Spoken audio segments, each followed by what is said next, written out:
जिन्हें आज नियम 377 के अधीन मामले उठाने की अनुमति प्रदान की गई है, वह व्यक्तिगत रूप से माननीय सदस्यगण, हम 18 और 29 जुलाई को ऑपरेशन सिंदूर पर माननीय सदस्यगण, हम सब जनप्रतिनिधि के रूप में हमारे आज पिछले कुछ दिनों से मैं देख रहा हूं। दोस्तों, आखिरकार मॉनसून सत्र खत्म हुआ, पर क्या वाकई इस मॉनसून सत्र में उन मुद्दों पर चर्चा हुई जिस पर होनी चाहिए थी? विपक्ष चीखता रह गया, चिल्लाता रह गया, पर कोई कार्रवाई नहीं हुई, कोई सुनने वाला नहीं, कोई जवाब देने वाला नहीं। आज की तस्वीरें संसद की कुछ ऐसी रही। मैं आपको दिखाती हूं सबसे पहली क्लिप। नरेंद्र मोदी एकदम से संसद में पधारते हैं और जैसे ही आते हैं वैसे ही जोरदार हंगामा विपक्ष की तरफ से दोस्तों शुरू कर दिया जाता है। देखिए आप ये तस्वीरें, जैसे नरेंद्र मोदी आ रहे हैं वैसे पीछे जोरदार हंगामा, अपनी सीटों पर विपक्ष खड़ा हो जाता है और फुल टू नारेबाजी के साथ नरेंद्र मोदी के आते ही उनके मुंह पर कैसे वोट चोर कहते हुए विपक्ष हंगामा करता हुआ आज नजर आया। दोस्तों, आज मॉनसून सत्र खत्म हुआ। सबसे पहली तस्वीर थी जब नरेंद्र मोदी निकल कर आते हैं, संसद में पधारते हैं तो विपक्ष का हंगामा शुरू हो जाता है। पीछे से वोट चोर, एसआईआर एसआईआर एसआईआर की जोरदार गूंज जो है वो संसद में सुनाई पड़ती है। पर नरेंद्र मोदी चुपचाप आकर बैठ जाते हैं और आकर बैठने के बाद क्या होता है वो भी आप देखिएगा। फिर दूसरी क्लिप की ओर चलते हैं दोस्तों, कि जैसे ही नरेंद्र मोदी बैठते हैं और ओम बिरला अपनी कुर्सी पर बैठे होते हैं, इधर से विपक्ष जो है हंगामा करता है कि आज तो हमारी सुन लीजिए, यानी कि प्रधानमंत्री और ओम बिरला दोनों की तरफ देखते हुए विपक्ष जो है अपनी सीटों से खड़ा होते हुए नारेबाजी करता है कि आज एसआईआर पर चर्चा कर लो, आज हमारी सुन लो, क्योंकि आज आखिरी दिन मॉनसून सत्र का है। ये कहते हुए विपक्ष नजर आता है। और नरेंद्र मोदी किस तरीके से बैठे हैं आप इस वीडियो में देख सकते हैं कि कैसे नरेंद्र मोदी सब कुछ अपने ऊपर आरोप ले रहे हैं। अपने 56 इंच, वाकई 56 इंच का सीना है, क्योंकि इतने सारे आरोपों को नरेंद्र मोदी ने जिस तरीके से बटोरा है बिना जवाब दिए, तो यही कहा जाएगा कि वाकई 56 इंच का सीना नरेंद्र मोदी का है।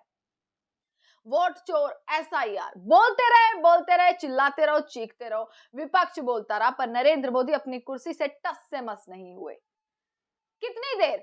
मुश्किल से मुश्किल 5 मिनट नरेंद्र मोदी सदन में टिके, पर 5 मिनट में भी नरेंद्र मोदी ने एक बार भी नहीं कहा कि चलिए एसआईआर पर चर्चा कर लीजिए, कि वोट चोर पर आरोप लग रहे हैं। भैया मैं वोट चोर नहीं हूं, मैं पीएम की कुर्सी पर बैठा हूं तो अब जनता के वोटों से बैठा हूं, राहुल गांधी गलत आरोप लगा रहे हैं, ऐसा कुछ भी नरेंद्र मोदी नहीं कहते। आराम से अमित शाह बैठे हैं, नरेंद्र मोदी बैठे हैं और सारे आरोप सुनते रहते हैं, विपक्ष चीखता रहता है और ऐसे ही संसद को खत्म कर दिया गया। ऐसे ही पूरा मॉनसून सत्र खत्म हो गया विपक्ष के चीखने चिल्लाने हंगामे से। पर जवाब कितने मिले वो दोस्तों बताइएगा। 37 घंटे की चर्चा हुई है। टारगेट रखा गया था कि मॉनसून सत्र में 120 घंटे की चर्चा होनी चाहिए थी, पर केवल 37 घंटे दिए गए। अब आप खुद सोचिए, जिसमें 12 बिल जो है वो पास हुए हैं, ये भी आपको बता देते हैं 12 बिल लोकसभा में पास हुए हैं, जिसमें से एक बिल के ऊपर तो इतना हंगामा कल मचा कि अमित शाह जब बिल पेश कर रहे थे तो कैसे बिल को फाड़कर उसके चीथड़े उड़ा दिए गए, और अब उसको एक ऐसा मुद्दा बना दिया गया है। वोट चोरी पर राहुल गांधी लगे हुए हैं अलग सड़कों पर ये सरकार की चुप्पी क्या दर्शाती है?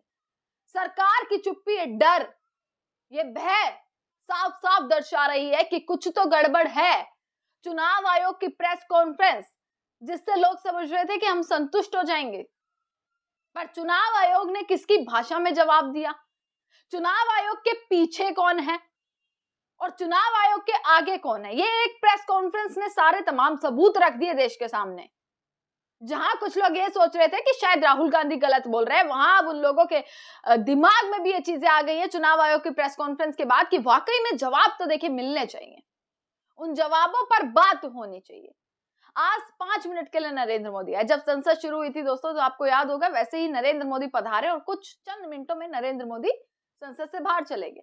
उसके बाद हंगामा हुआ, संसद को स्थगित कर दिया गया और आज तक संसद सिर्फ स्थगित ही होती रही और कोई भी चर्चा नहीं हुई। केवल ऑपरेशन सिंदूर पर नरेंद्र मोदी ने भाषण दिया और भाषण भी पूरा 2 घंटे लंबा चौड़ा भाषण दिया। उसके बाद उद्घाटनों में लगे रहे, रोड शो में लगे रहे, रैलियों में लगे रहे, पर नरेंद्र मोदी के पास इतना वक्त नहीं बचा था। 18 घंटे काम करने के बाद नरेंद्र मोदी के पास इतना समय नहीं था कि वो संसद में आए और हंगामा जो हो रहा है उस हंगामे को शांत करे, क्योंकि उनके हाथ में थी ये चीज कि वो हंगामा शांत कर सकते थे विपक्ष के सवालों का जवाब देकर, पर ऐसा नहीं हुआ। दोस्तों, आप लोगों की क्या राय है? संसद सत्र खत्म हो गया है और अब कैसे जवाब लिए जाएंगे? क्या संसद के बाद अब सड़क तक आंदोलन की शुरुआत होती हुई नजर आएगी? क्या अब विपक्ष सड़क पर हंगामा करेगा? इसी के साथ अपने कमेंट सेक्शन में राय जरूर बताइएगा। देखते रहिएगा सजग भारत। आपका बहुत बहुत शुक्रिया।